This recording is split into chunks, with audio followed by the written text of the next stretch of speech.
Welcome to Season 1, Episode 2 of Fake Film School. This episode is titled Knowing Your Worth, and we'll dive into negotiating and creative compromise as an artist in the film and TV industry.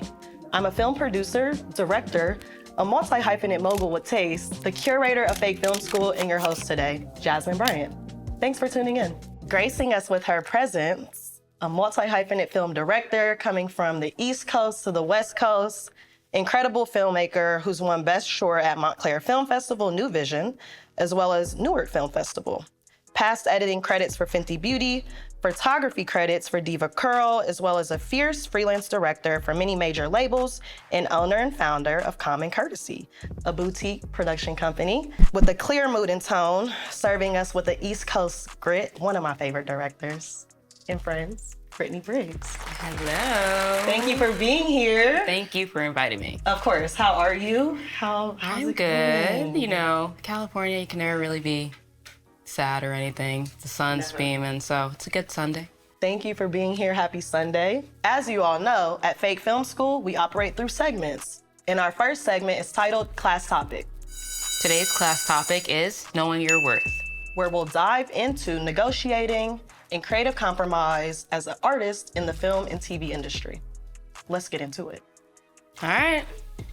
Let's talk money.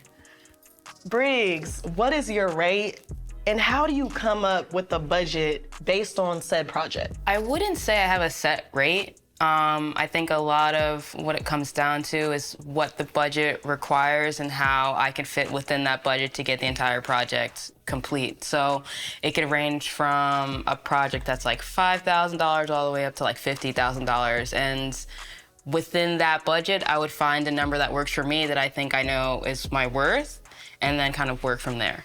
And when it comes to, I know you're obviously a director, so you'll handle commercials, music videos, obviously short films into longer form narrative content. In the space of the music world business and like the music industry, a trend that we are kind of seeing, and it's nothing new, but artists are kind of stepping up and directing some of their music videos, right? So whether it's like a Kendrick Lamar or even like a Billie Eilish, how do you kind of stay level-headed as a director and not creatively compromise when listening and being mindful of input from your artists, your crew, your cast? I think when an artist comes and they want to direct, I like it because they made the song, they have a strong vision of what they feel the song feels like. In terms of practicality of like directing it, I think co-directing it with the artist is much better because they've never stepped foot on a set. They don't know the etiquette. They don't know the steps that it takes for certain things to get done. Sure. But creatively, I do like their input, and I like kind of putting our brains together to kind of mesh something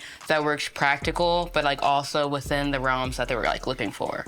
So a lot of it has to do with us being on the same page, communicating and like coming down to a core thing, because a lot of the times or half the time, sometimes the idea isn't that great and I gotta break it to them that like it's not gonna fly. Like it's cool, but I don't think that vision is strong enough, or I don't think the idea will work well with what we're working with, and also coming back to like budget. Give me a grandiose idea and you're telling me this number, I'm like, that's not gonna happen. You're like, be real. Yeah, so I don't mind it. I definitely enjoy working with artists, but I also do like coming creatively taking it on my own sometimes. What does your preparation process look like when approaching a project? So it usually starts with a text or email or phone call from either my producer or a rep from a label or the artist individually if they're independent. And then from there, we kind of talk about the concept, what they're looking for, what the budget is, and then I run that with my producer to kind of see if it's even possible to get the project done. And then from there, I start a treatment, which essentially is like a mood board of photos, a concept that I'm thinking, and it can either be super detailed or it's very super just like straightforward on what we're trying to get done, or like having it bullet pointed by time code or by lyric or whatever. It really depends. Some people like it specific, some people don't care if it's specific. And then from there, we try to start locking things in. Locations, talent, any extras, the logistic part of the entire shoot. And then we schedule a shoot date, make sure we get a deposit, and we shoot and then wrap and then we're into post.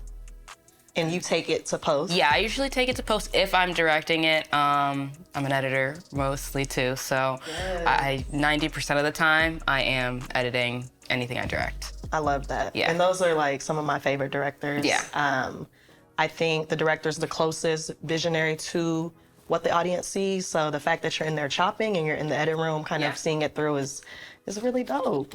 I also think though, I like to edit music videos that I direct. When it comes to film, I actually prefer not to be in the room. Hands off completely. Like, I would give it to the editor and I'll come back and see a rough cut. That's fair. And then maybe like later on in the process, I'll come in and tweak some things like, hey, maybe I didn't think that hit. Like maybe I would personally do something, but realistically, when I make films, I'd like to hand it off to another editor. You know, I'm super grateful because we've been able to collaborate on a few projects. Super excited for one that we have that's coming out soon. Yes. But I'll produce, Briggs will direct. Yep. And it's been a beautiful collaboration all the way from just meeting mutually through Instagram, through a dope fashion brand, and now we're here. So it's so dope. We have a project coming out. You want to tell them a little bit about Dawn's project? So it's a project we did with a music artist, a hip hop artist from the East Coast, New York, and he wanted to create not just a music video, but a piece. So we created a short film that involves his music, but also involves a story structure that pinpoints on some topics that I think others could definitely relate to. Absolutely. I'm excited. Almost like vignettes. I was like, this is like 3 shoots in one. It was fun. It was a really fun time. Yeah. So we'll definitely keep everyone on the lookout for that. Yes. But thank you again. Thank you again. Yeah. It's time for our next segment, Switch the Script. You guys already know at this point, the fishbowl is making its way to Briggs. Yes, sir. Now I get to ask questions. Let's go. Let's get into it. Okay. This is a hot topic. Okay. What's your take on reboots? Love or hate them? Is there any good ones that you like? I think reboots are dope. I think when they're done right. I love that reboots can kind of cross-pollinate regarding like generational. So, you know, to see like 3 generations be able to enjoy a Barbie or, you know, a Willy Wonka is fire. And then I know you enjoy Bad Boys. Yes. Let us know your thoughts. It's not a straight yes, but it's not a no. I definitely enjoy reboots when they're done right and they still have that nostalgic feel to them for sure. Absolutely. Yeah. I agree. Yeah. Another question? Let's do one more. Okay. One more. Okay. One more. All right. Do you have any negotiation stories that you have gone through? Good or bad? Yeah, I think as a producer, negotiation is like daily. So there was a music video produced with one of our mutual friends, you know, Raz, shout out to Raz. And we needed a liquor store. We had like a pretty small like micro budget when we first started out. I made a list of like 20 liquor stores in the area. We were shooting in the Valley, called them first. The list got cut down in half. Of course, the next morning, kind of went on foot, talked to managers, talked to owners. But I needed a liquor store, a house, and an auto shop, and a street. So I was able to kind of negotiate with the liquor store owner, and then I looked across the street, and there was an auto shop. Perfect. Of course, it's his brother's auto shop, so I'm able to kind of pay him maybe $1,000. He had a liquor store, an auto shop, and then permitted the street in between. So just finding like unique ways to double dip. I think one that I had to do, negotiation, but like compromising in a way, was we got a call.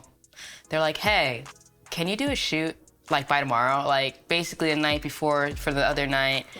And love those calls. Yeah, I was like, I mean, it's because it's for large artists and they're only here for 24 hours and he's a feature on the song. And so that's when I call my producer like, is this possible? Yeah. And somehow we were able to get talent, location, and like everything in 24 hours. 24 hours? Crazy You're day. different. Crazy day. You're built different. Never doing that again. But it was good. Yeah. It was definitely one of those nice times. Ooh, fun times. But I feel like those type of moments definitely kind of like make you better, but also make you like figure out what you're willing to compromise and then what you're not. Exactly. Well, our second to last segment is what you're watching. Let us know anything good you've seen lately, whether it's film or TV that you want to share. So I'll start with films. Okay. Oppenheimer, Fire. very, very fire. Fire. And Christopher Nolan. Nanny. I don't know if you've seen that. Okay, take us to the horror space. Yeah, Okay. you know, it's a good horror, Go dark. suspenseful, thing going on. And then for TV shows, I really enjoyed Outer Range, Fallout, and Apple TV, Presumed Innocent with Jake Gyllenhaal. Hitter. I haven't seen it yet. Very, I heard very it's fire. dope. Yeah. Last but not least, it is time for our last segment, the Martini Shot. In this segment, we will kind of give you our last piece of advice for the episode. Any last gems, like if they didn't hear anything regarding negotiating and creative compromise, what should they know? Look at all the angles. No, don't push yourself if it's not like super beneficial, because I think from my experience, saying yes or saying we can do it and then facing like really tough walls to break through, and then like at the end, like it's not even positively reciprocated from like the person who hired you, or whatever the lengths we had to go through, it wasn't worth it. So a lot of the times it's just thinking and making sure you're making the right decisions when you're compromising for certain things you're doing.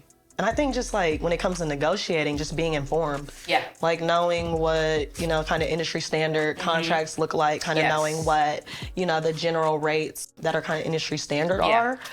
Because people will take advantage, especially for up and coming filmmakers. And then I think when it comes to creative compromise, just being open to feedback. Yes. There's ways to give like criticism in a constructive way, and being open to hearing like maybe your cinematographer or your artist's feedback is always good. But, for sure. It's definitely different between music videos and film. I think for film, I'm more willing to compromise because of the bigger picture in terms of like, we have to fit a whole film and a whole bunch of scenes together, so we're gonna have to compromise. Like, there's no film set where you're not compromising, but you can be on a music video set or have a music video project and get a budget where you don't have to compromise at all. Or compromise like 15% instead of doing like 80% of compromising, which has definitely been interesting. Yeah. I feel like it's like more, it sounds like more so when it comes to music videos, there's sometimes more bumps, or can be, just depending, of course, on the budget. For sure. Which comes down to creative compromise. There you go. Well, there you have it. Shout out to Brittney Briggs for being here. Any last shameless plugs, anything we should be on the lookout for? We kind of talked about the project we have with Don Smith, Between Gigs, dropping soon. Yes, that is dropping soon. It's gonna be in some festivals first, but then we're gonna do like a wide release. I'm working on a short film. Hopefully we're producing that towards the end of the year, and then get that rolling, and then, actually, surprise, surprise, I just got a new position at Atlantic Records. I think I told you. I don't know if I told you. Congratulations. So I'll be working in-house production, kind of editing, and then a lot of my outside time will be just strictly directing films or writing. Yeah. So that's my world right now. Call me if you need anything. Got you already you. know. Yes. But so proud of you. Amazing to see the growth and the journey. And thank you for joining us. Appreciate your time. Thank you for having me. Thanks so much for tuning in, and we'll see you guys next time. Wrap it. Let's wrap this shit up. Everybody give it up for Briggs.